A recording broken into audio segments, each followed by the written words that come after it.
ইতিহাসগুলোকে আসলে আমাদের ধারণ করতে হবে এবং আমাদের এই জিনিসগুলোকে ওন করতে হবে, যে আমরা শুধু মুখে বলার জন্য বলছি এরকমটা না।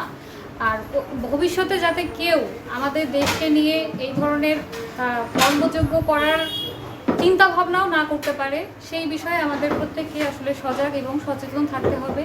25শে মার্চ কালো রাত্রিতে যে হত্যাযজ্ঞ চালায়, এটা হচ্ছে বিশ্বের ইতিহাসে অন্যতম একটা নৃশংস গণহত্যা হিসেবে আমাদের বিশ্বের ইতিহাসে হচ্ছে পরিগণিত হয়।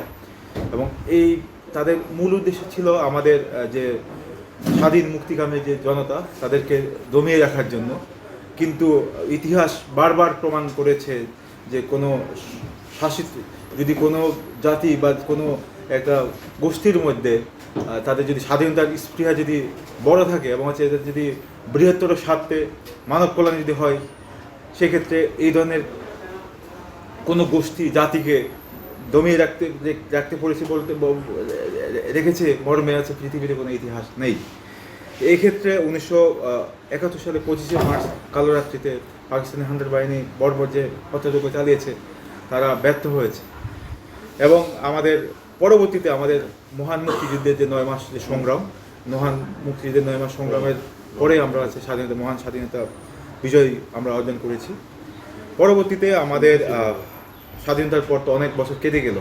আসলে আমাদের যে স্বাধীনতার যে মূল লক্ষ্য, আমরা এখনও বোধহয় আমাদের যে স্বাধীনতার যে চূড়ান্ত যে অপটিমাম যে লেভেল, আমরা হচ্ছে ওই অপটিমাম লেভেলে এখনো যেতে পারিনি। আমাদের জাতিগত ব্যর্থতাই বলবো আমরা।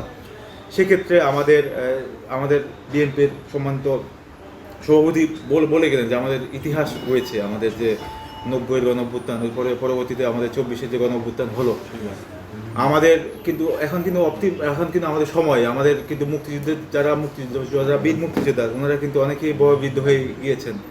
এবং আমাদের যারা বর্তমানে যারা প্রজন্ম যারা আছি আমরা, এবং আমাদের পরবর্তী যারা প্রজন্ম যারা আছেন, আমাদের এখনই হচ্ছে আমাদের লক্ষ্য, এবং আমাদের হচ্ছে লক্ষ্য হওয়া উচিত যে আমাদের মহান মুক্তিযুদ্ধ যে উদ্দেশ্যকে কেন্দ্র করে আমাদের মহান মুক্তিযুদ্ধ যে মহান স্বাধীনতা এবং অর্জনের জন্য আমরা যে যুদ্ধ করেছি, আমাদের বর্তমানে আমাদের উচিত যে আমাদের দেশকে যাতে হচ্ছে আমরা একটা উন্নত বাংলাদেশ করতে পারি, সেই লক্ষ্যে আমাদের কাজ করে যাওয়া।